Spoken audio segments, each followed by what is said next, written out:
படித்ததில் பிடித்தது. கூட்டத்தில் ஒரு எதிரி இருந்தால் நீ வளர்கிறாய் என்று அர்த்தம். கூட்டமே எதிரியாக இருந்தால் நீ வளர்ந்து விட்டாய் என்று அர்த்தம். துன்பத்தை சந்தியுங்கள், பொறுமைக்கு வழி தெரியும். அவமானத்தை சந்தியுங்கள், உறுதிக்கு வழி தெரியும். பசியை சந்தியுங்கள், உணவின் அருமை தெரியும்.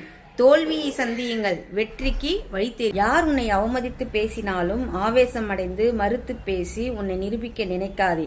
நீ போகும் வழி சரி என்றால் எண்ணம் போல் வாழ்க்கை நிச்சயமாக அமையும்.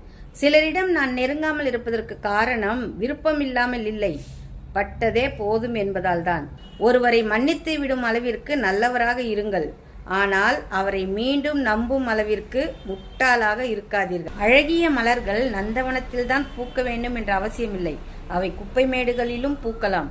பூக்கும் இடங்கள் மாறுமே தவிர பூக்களின் நிறமும் மனமும் மாறாது. வாழத் தெரிந்தவனிடம் வாழ்க்கை இருப்பதில்லை, பாசம் தெரிந்தவனிடம் தாய் இருப்பதில்லை, அன்பு தெரிந்தவனிடம் காதல் இருப்பதில்லை, உழைக்க தெரிந்தவனிடம் பணம் இருப்பதில்லை. இதுதான் உலகம். உன் வாழ்க்கை சரியோ தவறோ, வாழ்வது ஒரு வாழ்வு. அதை உனக்கு பிடித்தபடி மனசாட்சிப்படி வாழ்.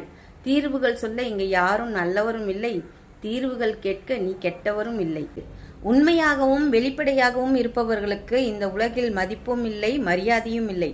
ஆனால் பாசம் என்னும் போர்வையால் வேஷம் போடுபவர்களுக்குத்தான் இந்த உலகில் மதிப்பும் அதிகம், மரியாதையும் அதிகம். ஒவ்வொரு சிறிய புன்னகையும் ஒருவரின் இதயத்தை தொடும். யாரும் மகிழ்ச்சியாக பிறக்கவில்லை, ஆனால் அனைவரும் மகிழ்ச்சியை உருவாக்கும் திறனுடன் பிறந்திருக்கிறோம். அதிகமாக ஆடுபவர்களை கண்டு அஞ்சாதே. எல்லாவற்றிற்கும் காலம் நேரம் என்று ஒன்று வரும். அப்போது காலம் ஆடும் ஆட்டத்தை பார்ப்போம். காலில் முள் குத்தி விட்டதென்றால் முல்லை குறை கூறுபவன் முட்டாள். தவறான இடத்தில் காலை வைத்து விட்டோம் என்று பாதையை மாற்றி செல்பவன் புத்திசாலி. பிறந்த இடம் கடலாய் இருந்தாலும் புகுந்த வீட்டில் மீன் தொட்டியிலும் வாழ பழகிக் கொள்பவள் பெண். தன்னை நல்லவர்களாக காட்டிக்கொள்ள அடுத்தவர்களை கெட்டவர்களாக சித்தரிக்கும் எவரும் நீண்ட நாள் நல்லவர் வேடத்தில் சுற்ற முடியாது. பொய்யான காரணங்களை சொல்லிக் கூட ஒருவரை வெறுத்து விடுங்கள், தவறில்லை. ஆனால் பொய்யான அன்பையும் பாசத்தையும் காட்டி ஏமாற்றாதீர்கள். ஏனெனில் ஏமாற்றம் தரும் வழி மிகவும் கொடுமையானது. வாழ்க்கை என்பது புத்தகம் போல, அதில் முதல் பக்கம் கருவறை, கடைசி பக்கம் கல்லறை. அதில் இடையிலுள்ள பக்கங்களை உன் கண்ணீரால் வாசிக்காதே, உன் புன்னகையால் வாசி.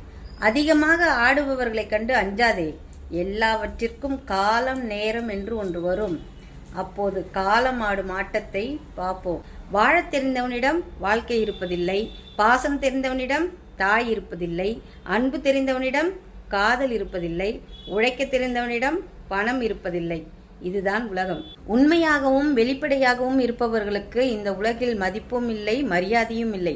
ஆனால் பாசம் என்னும் போர்வையால் வேஷம் போடுபவர்களுக்குத்தான் இந்த உலகில் மதிப்பும் அதிகம், மரியாதையும் அதிகம். நன்றி.